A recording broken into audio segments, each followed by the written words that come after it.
কিন্তু এখানে ইনপুটটা আসার কথা, কিন্তু ইনপুটটা আসতেছে না। এটা আমরা এখন আনবো। যখন এডিট বাটনে ক্লিক হবে তখন list input dot style dot display equal হচ্ছে ব্লব বানানো হয়েছে ব্লব। এখন দেখেন যখন এডিট বাটনে ক্লিক করবো তখন আমাদের ইনপুট বক্সটাও চলে আসছে।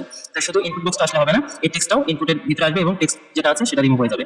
তো আমরা এখানে আরেকটা সিলেক্টর তৈরি করি, এটা আমরা ডুপ্লিকেট করে এখানে যদি আমরা পি ট্যাগটা সিলেক্ট করি, সেটা ডিপ এলিমেন্টের ভিতরে কোয়ারি সিলেক্টর আমরা এখানে করবো কি পি। পিটা রিমুভ হবে এবং পি এর ভিতরে যে টেক্সটটা থাকবে সেটা আমরা একটা ভেরিয়েবল স্টোর করবো। তার আগে আমরা কি করবো যে P dot style dot display equal হচ্ছে নান। এখন দেখেন যখন আমরা এডিট বাটনে ক্লিক করতেছি তখন সেই বাটনটা চলে আসছে, পি ট্যাগের ভিতরে যে লেখা ছিল সেটা চলে গেছে এবং একটা ইনপুট বক্স চলে আসছে। এখন আমরা চাচ্ছি এই যে টেক্সটটা আছে এই টেক্সটটা যখন আমরা এডিট বাটনে ক্লিক করব তখন এই ইনপুট বক্সের ভিতরে চলে আসবে। এর জন্য আমাদের কি করতে হবে, এখানে কনস্ট একটা ভেরিয়েবল নিব আমরা, কনস্ট ভ্যালু নামে ভ্যালু, যেখানে কিসের ভ্যালু থাকবে, এখানে হচ্ছে পি ডট টেক্সট কন্টেন্ট।